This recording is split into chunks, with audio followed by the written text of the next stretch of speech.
So great to have you all here with us. Great to have the folks on Zoom with us as well. Welcome to the North Carolina Botanical Garden and to the final program of our Saving Our Savannas Stories of the Longleaf Pine program series. I'm Joanna Massey-Lalikas. I'm the Director of Learning and Community Engagement here at the Garden. And in the back of the room, we have David Michaud, who is my partner in crime in moving these things forward. I'm so excited to have him here to help support our Zoom audience. I'd like to take a moment to thank once again our sponsors for this program. The Nature Conservancy, the American Indian Center, Southern Conservation Partners, Chuck Rowe and Charlotte Jones Rowe, Jackie and Rob Trickle, and the Triangle Land Conservancy. We couldn't have done this without you, and we're so grateful to you all for sponsoring this program, this series of programs. So I want to take a moment to thank our steering committee for all of their work that they've done, all of their great input, all of their great insight and perspectives in pulling this program series together. It has been a joy to work with all these folks. It has been such a learning experience just within the committee meetings themselves. And so you can see the organizations they're with, and just Julie Moore, who's speaking tonight, Debbie Crane, Damon Waite, Marissa Carmi, Emily Oglesby, Chris LaLoya. Behind them and on the screen at the time was Kevin Melvin and Sarah Crate, and of course David Michaud, Mike Kuntz, and that's me there, and Earl Iams, and I think Alan Weekly was missing that day, but all of these folks have been amazing support for this program, and it wouldn't be what it was without every single one of them on this committee. And it's been an amazing run.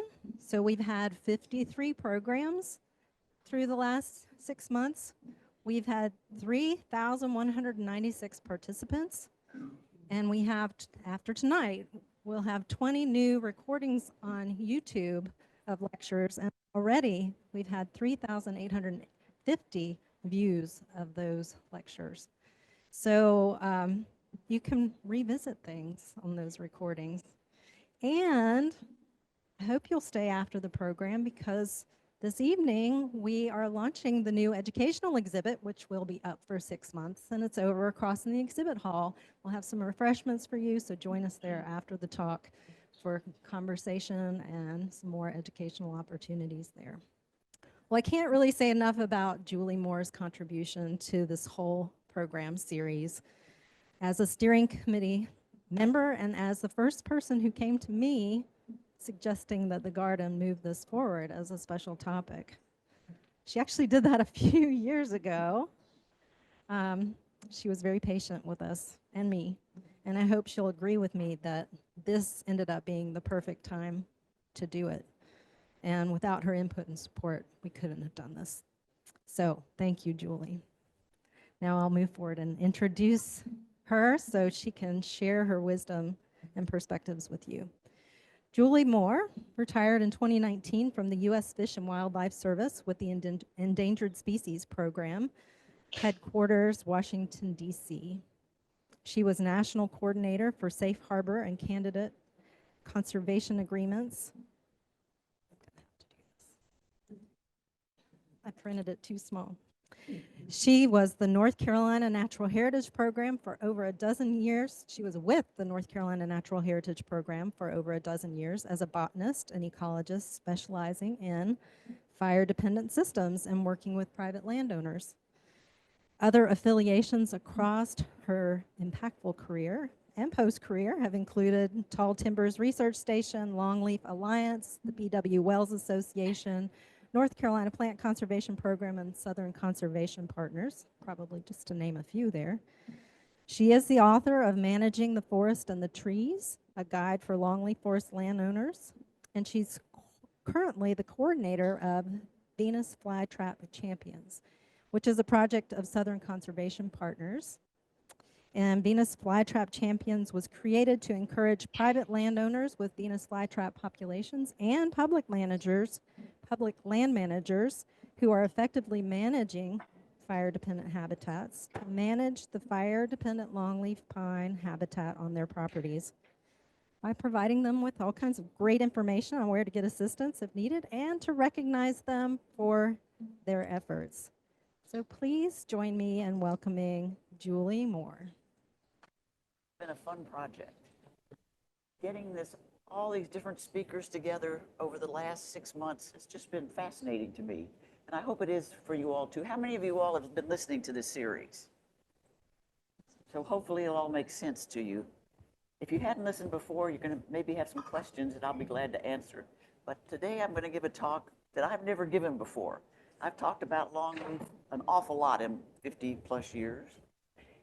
But tonight I'm going to talk about my experiences with longleaf and how I got into this business.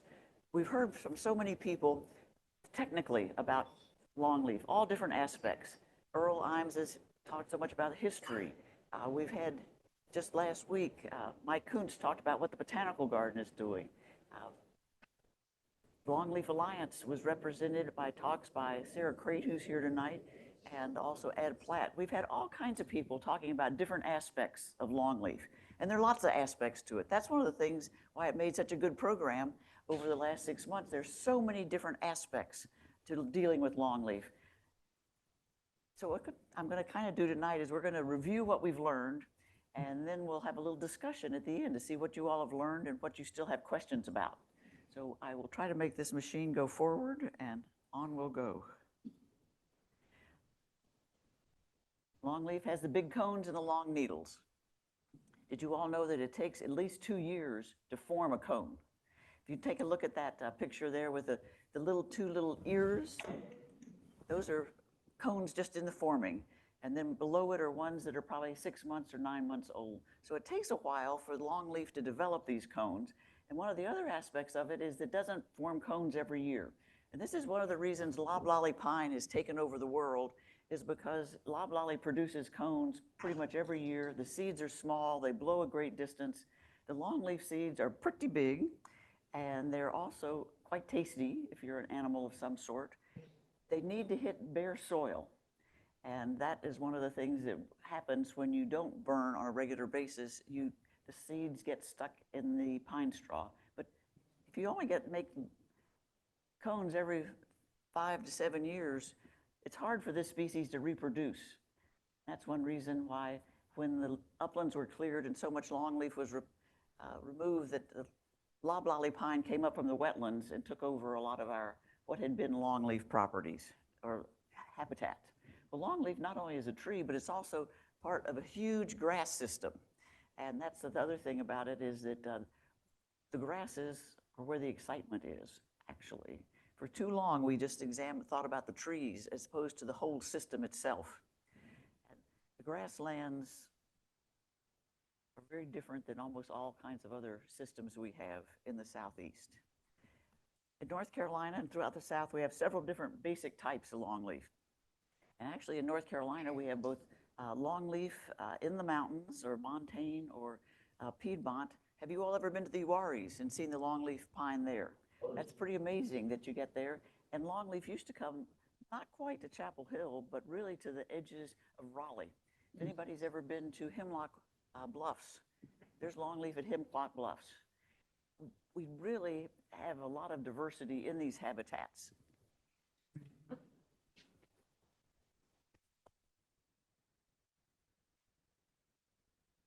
Thank you. We usually think of it being a sandhill species, but the reason we think that is because that was all that was left. So much of the longleaf we've lost. But when you would go to the sandhills, because it wasn't turned into cultivated land, because the soils were so dry, that's where we ended up with most of the longleaf surviving throughout the South, was on the porous soils rather than on the great soils. What was good soil became agricultural land very fast. Whoop. What did I miss? Well, who knows? What happened? What happened to this system? And Earl talked about this in his talks, and other people have referenced it too. The naval stores industry. When I was a kid, I thought naval stores meant about your navel. I didn't understand it at all. And I lived on the water, so that was embarrassing when I finally realized it had to do with keeping ships afloat. And naval stores, not only in this country, but all over the world, were extremely important to keeping navies afloat.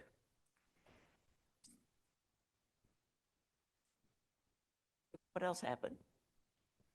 This is the most important timber tree in the Southeast, actually in the United States. So much of it was logged. After the turpentining and pitch and tar business, then just basic harvesting of these trees. And with trains coming in, it happened even faster. The whole industry moved pretty much from Virginia through North Carolina, South Carolina, Georgia, North Florida, and west, all the way to Texas. And what we saw happening here 200 years ago just happened in East Texas 100 years ago or 75 years ago. The industry that removed this forest moved throughout the Southeast. I've talked about B.W. Wells a lot. I'm sure many of you know who Dr. Wells was. He wrote about natural gardens of North Carolina. But I think this is a very important picture to take a look at, and also to look at that, what he said. That's in 1931, almost 100 years ago, about the loss of this forest. People have been talking about the loss of this forest for an awful long time, but they haven't done a hell of a lot about it until fairly recently. That's Mississippi, as far as you could see. Take a look at this particular graph up at the top with those three bars there. We used to think about wetland loss in the Southeast, rainforest loss, but look at how much longleaf we lost. That's phenomenal amount of loss, forest cover types. And we won't talk about the diversity quite yet in the system. We'll get to that. Well, we used to think that when the timbering stopped and the turpentining business came to an end, that we had no more problems with longleaf. And what was going to be left, we could really work with and maintain it and improve it. But then a new industry came along. How many of you all use pine straw in your gardens? I'm glad to see no hands. Oh, I can see you're smiling. But we didn't think that pine straw was going to be a problem because they kept the trees. So you weren't cutting the trees. Well, the raking of the pine straw became so popular that people were raking pine straw annually, if not twice a year. And that destroyed the ground cover. And when you lose the ground cover, you use a lot of, not only do you lose the ground cover, but all the creatures that depend on it. And they also, to get rid of the things they didn't want, little shrubs and different oak species coming up, the amount of herbicides that were put on these forests was beyond belief. And people would say, oh, you couldn't kill a pine, you can put a much Garland. Was it Garland? No, that's not it. What was the name of that stuff that they put out for so long? Sarah, do you remember what it was? Anyway, they thought it wouldn't kill the pines, but you could put enough of it out and it killed the pines too. And we lost some very interesting areas because of the double application, particularly at Fort Bragg and Camp Lejeune and other places where they were trying to improve the situation for pine straw harvest. The other thing is, when you rake up all the straw, you can't burn. And so you take an important force out of there. So it was an interesting development that at first we didn't recognize how serious it was going to be. And it has become serious. But fortunately, the pine straw industry has gotten a little bit better about it. They have understood the losses of the ground cover and try to pay attention and not do pine straw raking annually or biannually. I met a couple one time in the Pinehurst area, and the woman and her husband lived in a place that was in the pine trees. It was beautiful. But she told her husband not to get on top of the garage and rake the pine straw off that was bedding up. And he said, no, I won't do it. I don't want to get on that roof. Well, she came back that night from a bridge game or something, and there was no pine straw on the roof of the garage. And she said, George, why did you do that? You're too old to get up there. And he said, I didn't. And she said, yes, you did. I know you did. He said, no, I really didn't. The pine straw bandits had gotten there. And people are actually stealing straw from everywhere. Any place that wasn't fenced in or posted, the pine straw group was there. So they had watched that house and seen how much was on that roof. So plants, it's big business, and it makes a lot of money. And I do resist it, but I know many people can't in my gardening efforts. One of the things that got me interested in longleaf, because it's just so pretty. It really, when you're in some of these situations, these are gorgeous woods. And then you look on the ground and you see all this interesting plant material. It's just amazing, the diversity and the kinds of things that you see in these areas, from the orchids, the insectivorous plants, and then some very rare species that I've worked on I'm going to talk about just for a minute or two. And this is one, the rough-leaf loosestrife. This is a federally endangered species. I worked on it a lot, and it was hard as all get out to find it. Then I just learned a couple years ago from Andy Walker, who was now with the Natural Heritage Program, who was on the Croatan. If you waited till the fall when the leaves turned bright orange, it was really easy to find it. When it was first proposed for listing, fortunately, the military installations in the Green Swamp and other places where it was growing, people started burning more. It needs fire. And once the fire came in, some of these populations that had been pretty wimpy really bulked up fast because they need that regular fire. This plant has a lot of big root system right underneath the ground. And it's about this tall, and it's extremely rare. The other one I worked on that's particularly odd is called Rhus machoii, and it grows in sandy lands, and it can also grow in the Piedmont a little bit. And this one is peculiar because it's very rare, and usually the males are on one side of town and the females are on another. So we seldom see them set seed because you don't have both sexes. These come, they're monoecious, male populations and female populations. And so how does it reproduce? Well, not very well. And it's a very interesting plant. It's short, it's fuzzy, and it's not getting any more common, that's for sure. But it needs fire too.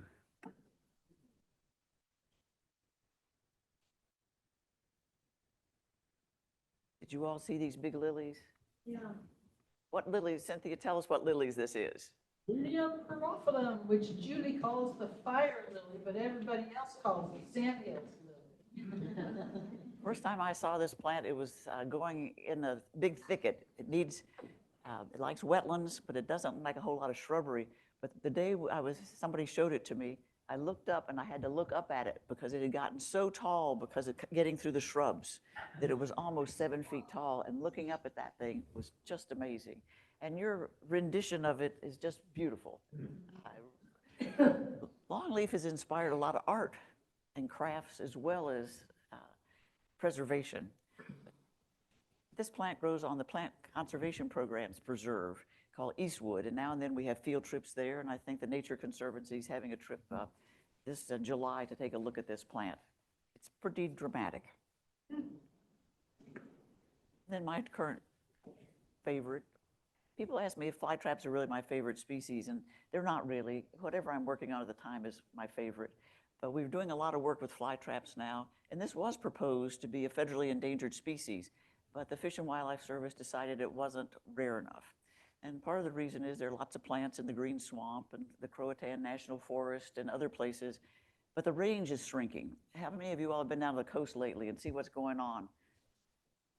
The loss of habitat is beyond anything I have ever seen, even in the last couple of years. It's accelerated. And so we're losing habitat. The other thing we have problems with is that when you put more development in, then you drain more. And flytraps need to be both wet and dry, and wet and dry. And they need to burn on a regular basis. The habitat needs to burn. And people building those new houses, they don't tend to like smoke a whole lot. So there's that also. The problem is less burning because of more smoke. So this plant, I hope in our lifetimes it'll persist. We all got to work on it pretty hard or we're going to lose this one. It's easy to propagate, but people still do try to steal it. And recently, two men were arrested for stealing plants from the Nature Conservancy's preserve. And that was very surprising. They were caught. All the plants were replanted. I think it was 570 or something like that were put back in the soil. And the men who arrested them, there were 4 wildlife officers who we recognized as Flytrap champions for their efforts. And that, Milo, you met them, didn't you? And they stayed and listened about fly traps and learned a lot, so that was good. I used to wonder why I got interested in longleaf. And then I found this baby picture of me. I was born at Eglin Air Force Base, and the housing that we lived in, those are big longleaf pine in the background. So I think I imprinted the salubrious breezes of longleaf when I was a little baby, and we lived in that area for about 3 years. And I didn't know that until recently, that I had been exposed to that much longleaf at that young an age. We got interested in longleaf when I worked for the Heritage Program for a lot of reasons. We had people in the Sandhills who were encouraging us to do more inventory work and to find out what was still there. And Jay Carter particularly, who works on woodpeckers mainly today, encouraged us to spend a lot of time looking for more of these species that are in longleaf systems. And to be completely honest, it was a really hard sell. We couldn't get the Nature Conservancy interested in longleaf. It's just one tree. How can you, the diversity we're looking for, we want to be like the rainforest. We want all these big trees and we all different species. Well, fortunately, Joan Walker did her PhD work here at UNC in the Green Swamp. And her work was a turning point in conservation of longleaf. It was truly important because she documented, it wasn't just Julie Moore saying it or somebody else saying, there are a lot of plants out there, a lot of species. She really did the work that proved how many species that you have in a longleaf forest. That made it a whole different story, and we got so many more people interested in longleaf at that point that it wasn't just a single tree.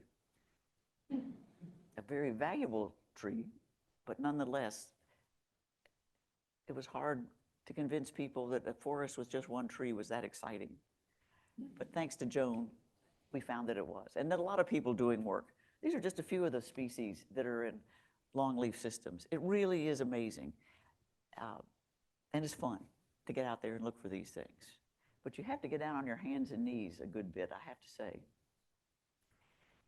One of the things that I should have mentioned earlier is zoologists always had an idea that we should be working more on longleaf because of all the animal species. They understood the loss, of course, they're woodpeckers, red-cockaded woodpecker, we know about that. The indigo snakes, fox squirrels. There's so many animal species in this forest. And they tried to tell us, but we didn't listen well enough. But now I listen much better. And I worked, well, you'll hear about my experiences across the South, but look at all those different creatures there. There are a lot of them. And Alan's talk last week or the week before, Alan Weekly, really went into the diversity in this system. And look at that map with all that yellow in the southeast. Milo is shaking his head. It's impressive. It's more than impressive. It's amazing. It really is amazing. And look at how many, when it says herps, means, what does herp mean? Reptiles and amphibians. 30 listed species, and maybe a few more coming along. Why do we have this many species in these habitats? Well, it's not just longleaf. Look at the 4 basic categories. We have the montane. We talked a minute ago about the uaris. And you go further south in northern Alabama, you have more montane situations. It's high, it's dry, it's rocky, it burns, it's got longleaf. The sandhills, as I mentioned, with more habitat, more acreage of sandhill habitat was left than any other longleaf system. The rolling hills, that bottom picture that I will talk about a little bit more, that was lost really early because the soils were good. And then the savannas and flatwoods, we do have some remaining, like the Green Swamp and on the Croatan National Forest and at Camp Lejeune. It wasn't done in because it's wet, and so that area was left alone. So the high, dry, and the wet tended to survive, whereas the good soil that grows great big trees disappeared fast, really fast. Oaks of various species move into these systems. I got used to turkey oak and blackjack and bluejack oak here, but as I move south, other oaks come into these systems. So there are always going to be some sort of hardwood that's underneath these big pine trees. One of the other big changes that happened when I was working here was tubulings. Is that the right word, Sarah? Container seedling or a plug. Earlier, longleaf was being propagated by bare root stock. People would grow them in the nurseries, the plant nurseries, and they just pull them out of the soil. And the bare roots were exposed. That works fine for loblolly, but it doesn't work very well for longleaf. So the huge improvement was when this technique was developed. And it was really perfected here in North Carolina with the Forest Service nursery. Did a lot of work on this. So this was a major turning point in getting longleaf back in the ground. It was when you had seedlings that would survive. People tried direct seeding, which is possible, but I mentioned that the seeds are big and tasty, and so a lot of them were eaten before they could even germinate. So this was a major breakthrough that happened in about 1990. Well, I migrated from here, North Carolina, in about 1991, and I went to a place called the Red Hills, which is a big quail hunting area in Georgia, South Georgia, north of Tallahassee, Florida. And I went there because I was offered a job. That helped. But it also was such a huge expanse of privately owned longleaf. It is an amazing area to visit and drive through, and people have kept it in longleaf and burned it regularly because they hunt quail. And these are properties usually up to even 12, 15,000 acres. They were bought cheap by northern industrialists who had money and found that this was a good place to hunt. Also, they liked the salubrious breezes. It was the Red Hills, Aiken, South Carolina, and Pinehurst and Southern Pines became resort communities. And part of it was because the trees you had big trees and open understory, and so the humidity was less. And I do love that word, salubrious breezes. And that attracted people. But I had the good fortune to go to Tall Timbers, which is a research station. It was set up largely not only to study quail, but also fire. This particular book by Walter Rosine is quite famous about how to cultivate quail, how to have quail. But I want you to look at all the beans that are in that picture. Can you all see? There are at least 5 species of legumes. Can you see those, Milo? All right, okay. That's one reason that longleaf has so many animals. There's a lot of food. And the beans are particularly important, the legumes. And it was a fascinating place to work. And to live amongst the longleaf was just amazing, to be able to be out there all the time and see us from horizon to horizon. There was a fellow there who gave me this quote years ago. Taking the fire out of the longleaf forest is like taking the rain out of the rainforest. And once that sums it all up pretty good right there. The woods were fantastic to be in. This is a place that one of the big plantations, these trees were about 120 to 130 feet tall and about 2 feet in diameter. It was good soils, very good soils. Did any of you all ever get these stamps? Well, that came out about was it 95 or so? Those stamps were only 34 cents at the time a piece. But the big woods, that picture I showed you before, that was where the artist went to do this drawing. That was in Thomasville, Georgia. It doesn't have fly traps, but it certainly has the pitcher plants and orchids and toothache grass and just all kinds of species. And one of yours, Cynthia, do you see right one of your new plants that you've depicted? Joanna, point to the one up there, the big white one right in front of you. Sweet Betsy, what do you call it? Sweet Bay Magnolia. Anyway, one of the woody things in that system. Well, I migrated from that part of the world west, and I went to Mississippi. And the reason I was hired to go there was because of tortoise issues, gopher tortoises. Unfortunately, we don't have gopher tortoises here in Longleaf. But by the time you get to southern South Carolina and all the way to Mississippi and a little bit in Alabama, in Alabama and a little bit in Louisiana, tortoises are big issues. And they're federally listed west of Mobile. And the military installation that I went to work on had a contract with the state Natural Heritage Program and then the Nature Conservancy to figure out why the tortoises kept moving on to the ranges. And they were competing with the military. The problem was that you couldn't train these soldiers very well if you had these tortoises marching around. And do you all know how big tortoises are? They're about bigger than this hat. And they're fascinating, just as fascinating as native woodpeckers are. They really are quite an interesting species. Excuse me. The reason they were,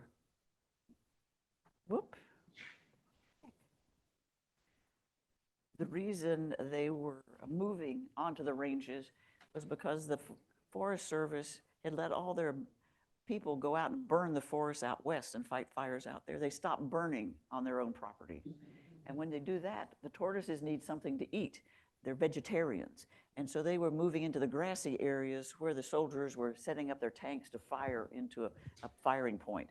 So the tortoises really didn't like it there. It was just the only place they could find anything to eat. And so they moved into those open areas. And our job was to figure out what we could do to make sure that conflict stopped, because they were a federally endangered species. Well, by the time I got to Mississippi, I want you to take a look at this dominant grasses. There's a big change between what we have here in the sandhills. A lot of wiregrass. When you get over there you can see that other grass type. It's a mixture of grasses, a lot of different grasses, several different blue stems, just a tremendous diversity of grasses. And that was different. Some of them were the same, but the numbers were different, how dense it was. Well, what really was the issue was that people down in that part of the world grazed cattle. Right after they burned, there was a tremendous cattle industry.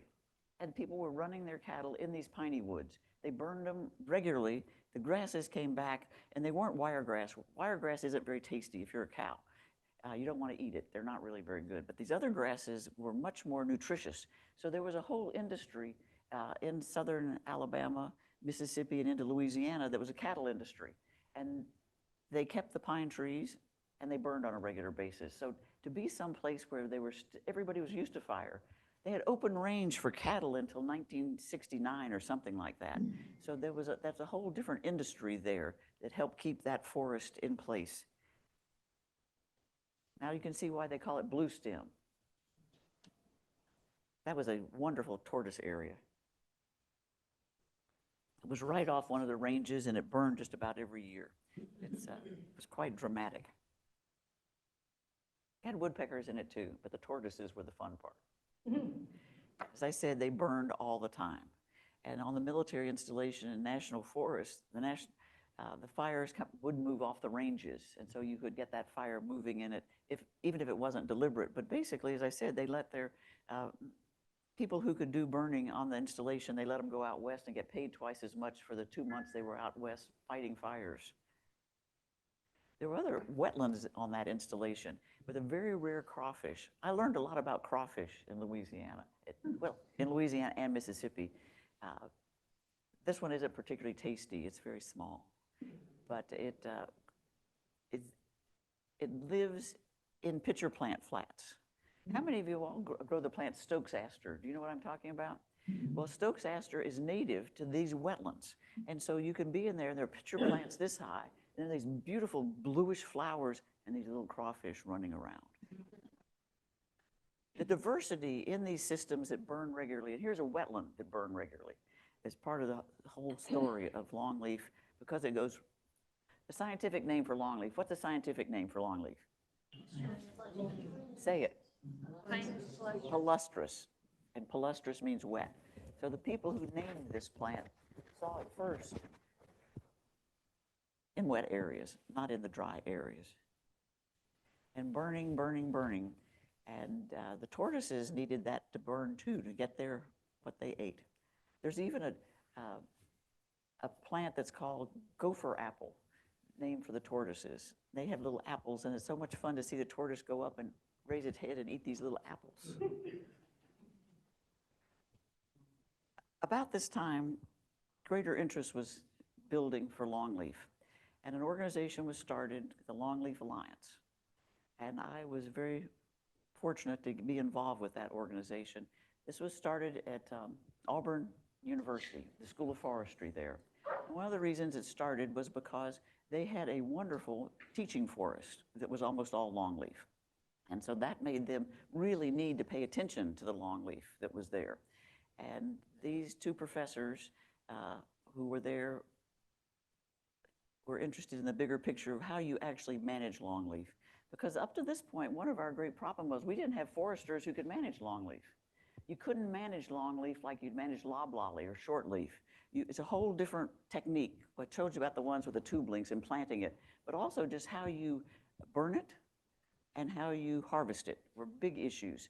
And so Rhett Johnson and Dean Gerstadt were two of the professors there at Auburn, and they really got started with Alliance, which is now a 501c3 separate from the university. But the Alliance does a lot of different things, but the main thing they do that's so important is they get people out on the ground. That's a group of landowners, and teach them what you need to do to have longleaf and how to manage those forests. They also teach courses for foresters also. So you can, how many different courses do you all have, Sarah? At least 7 or 8 different ones annually, teaching people how to manage this forest. This was a huge breakthrough in learning how to actually do the management. And it's great to learn how to manage the trees and burn, but also the Alliance got more involved with reintroducing animals, red-cockaded woodpeckers particularly, but also reticulated salamanders, flatwood salamanders. So the Alliance does not just how to grow trees, but it's also how to get the whole system back again, all the different creatures that are in this forest and what their management needs are. And I was on their first board of directors, I'm proud to say. About that time, I inherited a piece of land in East Texas that had been in our family since the 1880s. And we were right on the western edge of the range of longleaf. And I've really felt that if I was going to preach longleaf, I had to know how to do it. And it made a big difference in how effectively I worked with landowners. If I could say, I did this, and it cost me this much, and it took a long time, or finding the right forester is a pain, and then to get the burning done. We planted about, you can see there, the area that's whiter. It was a high sand ridge, not sand, just a high ridge on that property. And they did well. They grew, and they're still growing. And we're still burning them on a regular basis. But the problem is when you're on that western edge of the range of longleaf, you don't have as many opportunities to burn. And frequently we couldn't get the burning done even though we were scheduled to do it because the weather just wasn't quite right. And certainly that was a concern to get your permits to do the burning. I'm very proud of that longleaf stand. My mother had a forester. She liked him because he was tall and blonde and had blue eyes. But when he told her that she needed to cut all the trees and plant them in rows so those woodpeckers wouldn't get in her forest, even my mother had better sense than that. And she died at a somewhat surprisingly young age. And one of the great pleasures of my life was firing that forester. But the problem was finding another one. The man in the picture there is the one that I found. And we worked with him for a long time, and he's very interested in both longleaf and wetlands. But I had to interview a lot of foresters before I could find one who would listen to me. First of all, foresters didn't like to listen to botanists. Why do you think you know how to manage trees? I got that a lot. So I took 3 courses at NC State. Then at least I could talk the talk. Not that I agreed with them, but at least I knew the words and what it meant. So learning more about management was crucial to how you deal with landowners when they understand that you really do know what you're talking about. Because when they think you're just an egg-headed ecologist, they can blow you off pretty good. And they did. But not anymore. I ended up writing a booklet that I'm very proud of, and I brought a copy that there are not many of them around, but we'll take a look at later. I did this with a man named Larry Early, and this was for landowners who had longleaf and how to manage longleaf. And part of it was to get rid of the myths that people had about why longleaf was difficult to grow. And we interviewed people from North Carolina all the way to Texas, landowners who were managing for Longleaf.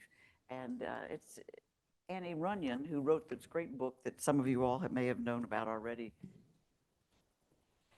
And fortunately, in the gift shop, a lot of these books that I have are for sale. And this one, did anybody all see Annie's talk that she gave?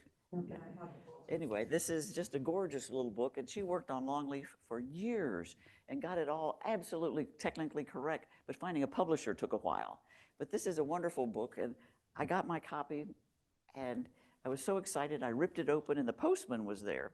And he said, "You seem like you really wanted to see this." And I said, "Yes, I did." And I showed it to him, and he was so impressed with it. He sat down and read it too, and he was from Eastern North Carolina, and he was fascinated by this story. And this really is for adults too. And I frequently suggest it for people to give their children and grandchildren. This is a great book. And I'll put this back there, and we can take a look at some of these. But how you get through to people is a trick. And so this booklet that we did was sponsored by the Nature Conservancy in Louisiana and the Longleaf Alliance. Similar booklets are now been done in different states and different areas by different people. How many of you all know the book Looking for Longleaf? I'm glad to see that. This still is the best book available if you're really into the history of Longleaf and want to know the ins and outs. Larry Early is a writer. He worked for the North Carolina Wildlife Commission and was the editor of their magazine Wildlife. And he got fascinated by Longleaf mainly to start with in the turpentining business. That's what he got interested in to start with. And then he began to realize the whole story was interesting. So he traveled through the South, and I traveled with him a good bit. And he ended up turning out looking for Longleaf. And one of the fun things about it is when he started it, he thought he was talking about a forest that was completely gone. By the time 4 years later that he ended up writing the book, he knew how much Longleaf was still there and that people were beginning to get interested. So it wasn't a sad story that he thought it was. And it's a very good book. I suggest it you all. It's UNC Press, and it's still available. The other book that's been important is Bruce Sorey's Wildflowers of the Sandhill Region. And it's good for not only sandhills, but throughout the the eastern part of the United States. But it's particularly handy to really understand. And there's that fire lily again, or sandhills lily, right? And then Annie's book too. So things are being produced about Longleaf. This was great. We got the stamp, so we had more books and pretty pictures. That always helps to get people to understand things, to take a good look at them. In North Carolina, an area was found that has really old longleaf. And it was found on property owned by the water supply for the city of Fayetteville. And this was a poster that we used 2 years ago when the Longleaf Alliance had their biannual, is that the right word? Conference. This year it's going to be, where is it going to be in Florida? In Sandestin or Miramar Beach, Florida. Sandestin, Florida. And that's coming up. And I do believe, Alan, are you going to go down and talk? I think so. Good. About all the new species that are being found in this system. Anyway, working on Bonnie Doon, as it's called, took a lot of energy by a lot of people. And there are various cooperators who've been there and to get the cities to manage it. They didn't know what they owned. It was really just protecting one of their lakes, their watershed lakes. And Jay Carter was chasing red-cockaded woodpeckers at Fort Bragg and looked across the dirt road and saw these big pines, lots of big pines. And then he walked over, then he called the Heritage Program and said, "You better go find who owns that, because that's really a nice place." So I went to Fayetteville and looked at the records and found out it was a city land, and then another person had land there. Here's a picture of it in 1938. You can see scattered big trees, pretty open. That upper boundary line is changed. Well, we'll get to it in a minute. This is what it looked like when Jay walked in there. Great big turkey oaks. You couldn't even see how big the trees were. Look at that. That's what happens when you don't burn. That was years of no management at all by the town of Fayetteville for their water supply. And now see the road at the top of there? If you go across that road, you're at Fort Bragg. But at the time, Jay just walked through the woods and walked into this place that was pretty amazing. And I ended up working with the manager there a lot. And he knew nothing about trees. He knew about water quality, but he learned a lot. And we were doing courses then on burning, and the Nature Conservancy sponsored them. And what was his name? I can see him as well as anything. He was there for about 10 or 12 years, and he did a great job learning about how to manage this system, and that it was something special, and the fact that the town should protect it. And they did agree through a natural heritage agreement to, it was a registered natural heritage area. And people have continued to go there, but Sidney Post was his name, unfortunately moved away and left us with another manager who didn't understand fire very well. And, but we were interested, and so we kept knocking at her door and making her go out and do things and pay attention. She's interested and doing a pretty good job, but she really is afraid of fire, like a lot of people are. But those, see those trees that are marked there? Somebody's dendrochronologist from UNCG came over there and looked at the various trees and found out most of them were about 250 years old.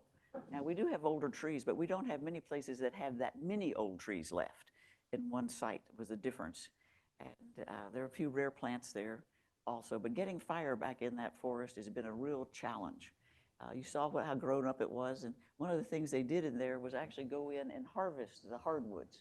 They actually cut all the turkey oaks and scrub oaks and that type thing out of there so it would open it up again so you could get the fire in there. And one of the things, look at that cat face on that tree. Can you all, do you know what I mean by cat faces? Do you know what I mean? That's where the turpentine scar. That shows you how high up the tree. Earl, are you here? You went down there with us. Yes. Wasn't that an unusually high? Explain why that's unusual. Well, we call them real Tar Heels, and they would have had a boxing axe and a hat with an extended handle on it, where they could reach up as high as possible and hack the tree, and hopefully harvest it and maximize the sap coming out of those trees. So it had been part of we'll call it a turpentine orchard. It had been well used, but to have one that has those kind of scars that high up shows how hard they worked it. Well, the problem is when you start burning, those have a lot of sap on them. And you really have two problems. One is the face itself can catch fire and burn. And the other problem is all the duff around the bottom. And if you want to kill a longleaf, the fastest way to do it is get a fire in the duff around the base of the tree. You can see that fellow standing there. What we either do is to rake around there. That's a bad sign right there. That's not good because you don't want the duff. Now, the reason you don't want the duff to burn is because it girdles the tree, and that's where the living tissue is. So the fire gets in there and basically is the same thing as if you hacked all the way around it. Also in the duff, the little fine roots, the feeder roots, are up in that area. So you have a big tap root, but that's not the most important thing that feeds the tree. It's the little bitty roots that surround the tree in the duff. So we learned a lot at Bonnie Doon about what not to do and how quickly you could eliminate some of these trees that were 250 years old. And there's Earl. He made a visit to the site and really was trying to talk the city of Wilmington into making an interpretive area there because it is so unusual. And there was so much going on in Fayetteville, wasn't there, Earl? Wasn't it a big market there? Oh yeah, that was the hub of the industry where they, planned the plank roads coming into the Piedmont area and the sandhills to harvest. That's a very nice big tree. I'm glad I'm hugging that a little bit. The fact that those trees are still there and that they survived all those years, and now we have to keep the city of Fayetteville from figuring out, no, they wanted to put a dog park in there. Of course, that would help the water quality a lot. And then they decided to put basketball, it was, what was it? Some sort of ball field that they could use it too. So keeping this area, it's not even that big protected, takes a lot of work. And the Heritage Program keeps up with it, and the Fish and Wildlife Service does too. But one of the things that was done, and you all heard a great talk by Lauren Farr about woodpeckers. Well, there's a cute little woodpecker there, one of those red cockaded woodpeckers, and that's the insert they're putting in the tree. The problem was none of the cavities were still active there, though the woodpeckers had been there. So the idea was to insert a nest cavity, and that shows you what they look like. But the thing that we never have talked about in this series, well, let's see here. That's a cavity tree right there. You can see the sap on it. Well, a tree similar to that was cut down illegally, and it was found, the cavity was found on a lot where they had, were marketing the timber, and fortunately somebody saved it. And this hinge display shows you there, see, can you see the hole? That's the cavity, and that's how big the cavity inside the tree is. And you can see it how it kind of is rotten above. That's called red heart disease. And the red heart is when the woodpecker pecks on the tree, you can hear that it's hollow or that it's pithy. And that's why they'll go ahead and take that years that it takes to make one of these cavities. So we were real lucky to have this display that we could get. And it was, that's why we put artificial inserts in, is to take the place of these naturally excavated cavities that take a long time. Now, you all heard a lot about woodpeckers, and I'm not going to talk about them much, but if it wasn't for the red cockaded woodpecker being federally listed, we would not have as much longleaf as we have left in the whole world. That federally listing of that species, I think it was 76, turned around how public land was managed. And though a lot of it suffered greatly, that species has kept the longleaf on the landscape for us. At Bonnie Doon, we also had a plan made.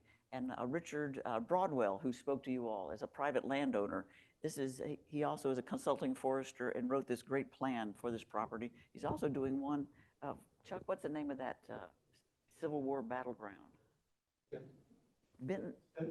Bentonville. He's also he's very good at taking those historic sites where we had longleaf and writing a good management plan to see what could be done with those. So Richard spoke to you all, and he does it himself on his own land, and he helps other people get there too. Longleaf Coalition in North Carolina is an organization that was started some years ago. We all get together and talk about longleaf on a pretty regular basis. Anybody can come to it. We have a good time. But we started through the coalition something called the Longleaf Honor Roll. And now there are, I think, 22 sites that are recognized. In that picture, the fellow in the blue shirt is named Terry Sharp. He was a wildlife biologist on the game lands, and Terry's not only look at in his property in the background, you can see the trees he's planted. He does a lot of work with ground cover, but he individually started burning during the growing season on the game lands.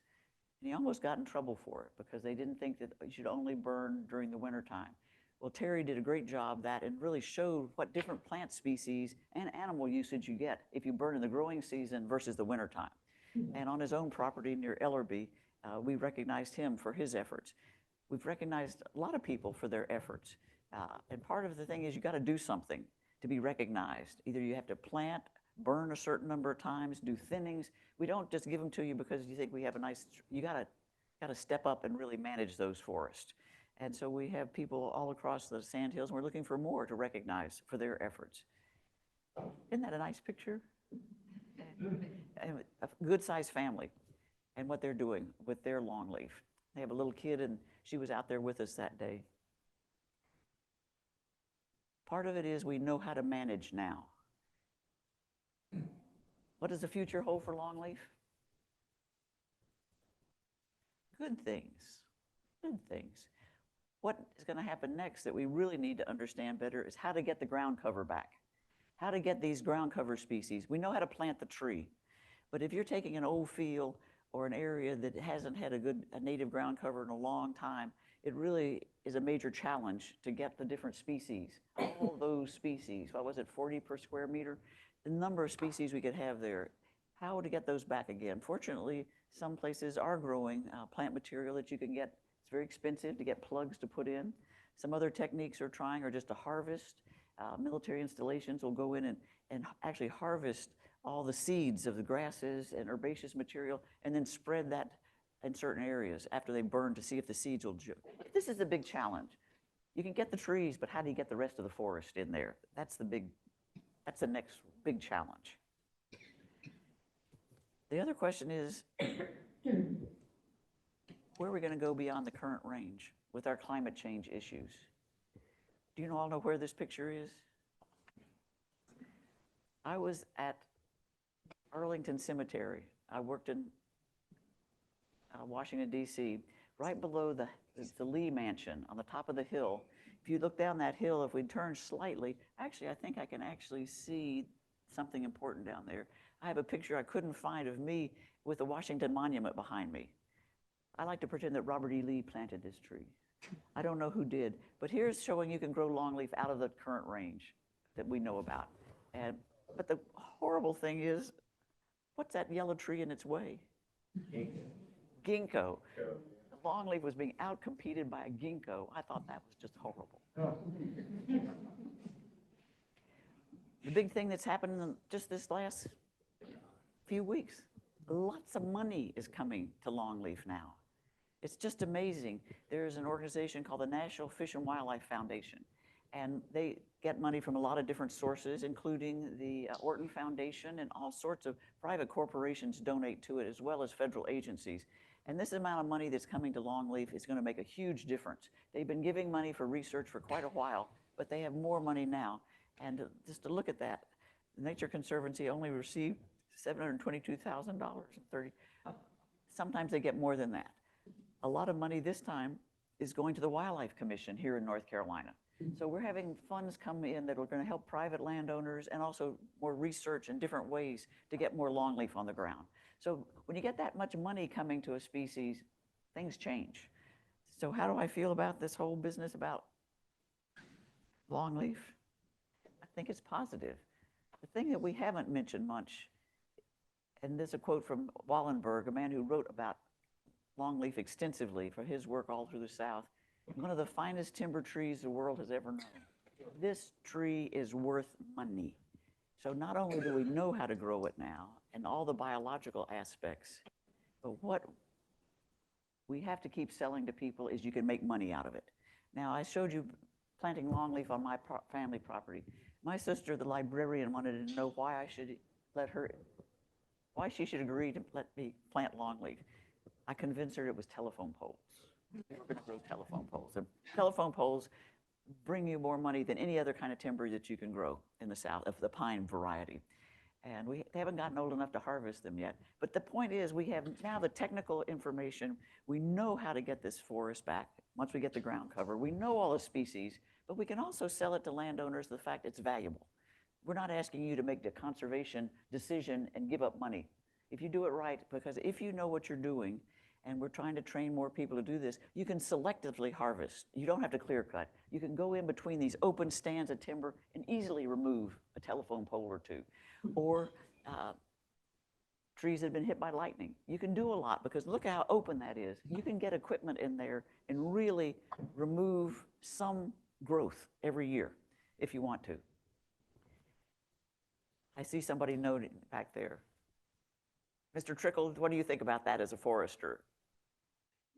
It's real interesting. I've seen one guy, he would sell in lots of 10 trees, and over about, I don't even know how many acres, but it was just a few trees just scattered out, and every year they just come in and took. So he had an annual income from a site. So there's a lot you can do with longleaf that you can't do with a lot of other species, as far as you can manage it well and you can also make money out of it. And I think those combinations that I just said 3 times about knowing what we're doing now, knowing the ecological value, which we've emphasized in our series of talks, but we can also make it worthwhile to people. What I want people to understand about longleaf is this. Many years ago, people thought that the longleaf that remained in the landscape from the 90 million acres we once had, that it was a tree of the past, a living artifact, a museum exhibit. But today we know how to grow longleaf, we can get it established, we know that we can get fire back in the landscape. Because of its tolerance to fire, as well as diseases, we now know that longleaf can really stand up to the many tornadoes and hurricanes that we have in the southeast. It stands up better to those important storms than other pine species like loblolly and slash. Because of those factors, I really think longleaf for the southeast is a tree of the future. Longleaf used to be a tree of the past. It was a historic artifact. But we can do things with it now that we never knew we could do before. It can once again become a dominant tree cover in the South and be profitable for landowners, and we can keep the species together that we want to in this forest. So I really think the future is extremely positive for longleaf. And the more workshops and efforts like done here at the garden, the better. I think that is what to let more people know what you can do. Let me just say this, because I've lost where I was, and who knows. Get out there and enjoy longleaf. Get out there and enjoy it. It's beautiful. It's great to walk in those salubrious breezes. Right here in this area, we have Land Trust. The Nature Conservancy, of course, owns lots of land that has longleaf. So does the Triangle Land Conservancy, is one of the sponsors of this event, both of these groups. We planted longleaf out on the Williamson Preserve in western Wake County. One of the pictures I was going to show was about the White Pines area. I bet some of you all have been there. As it turns out, we didn't know there was longleaf on the big flat above the White Pines. But that whole big flat between those two rivers was once longleaf stands. Flower Hill with the rhododendrons. On the top of the hill above the rhododendron are great big longleaf. Longleaf was everywhere. It can come back again. And I think we have that opportunity, but promote fire, that's what you can do. Realize that it's a good thing. Get out and enjoy longleaf and see how neat it is, and enjoy it. It's beautiful. Thank you. I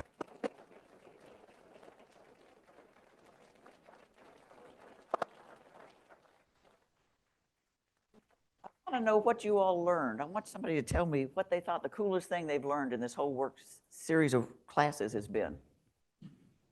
If you speak loudly, they'll hear you on Zoom. And folks on Zoom, if you want to post something into the chat.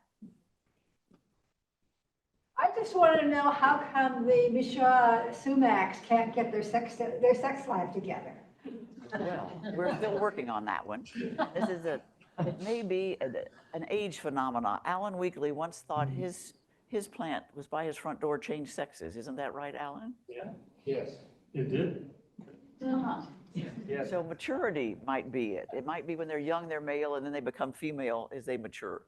So that is a hard one. Fortunately, we can propagate it because you can cut up the stems. The roots has a big root system and grow them from that. Ed? On that same theme, 41 years ago, I found Michois sumac on Carolina Bay, doing work for Fernando, the Nature Conservancy, and I proudly called you and told you, you said, what sex is it? So I had to go back and find what sex it was. And it was only one of them. You did both of them, right?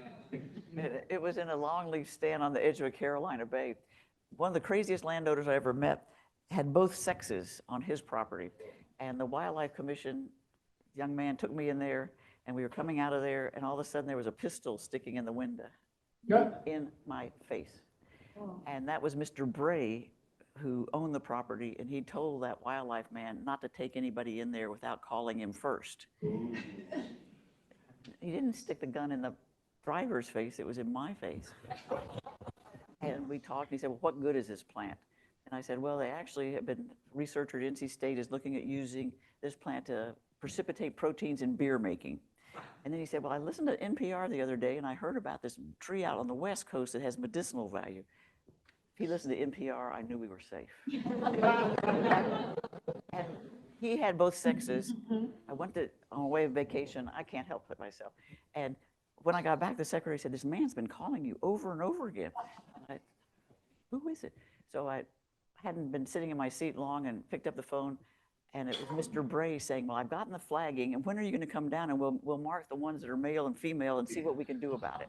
So here was this fellow who'd been, it was quite frightening, I might add. And we couldn't do much with him that he exposed because he was on the run for the IRS. So he did come down to that. So you never know who you're going to meet and who's going to get well, Julie, yeah, well, thank you so much. This was fantastic.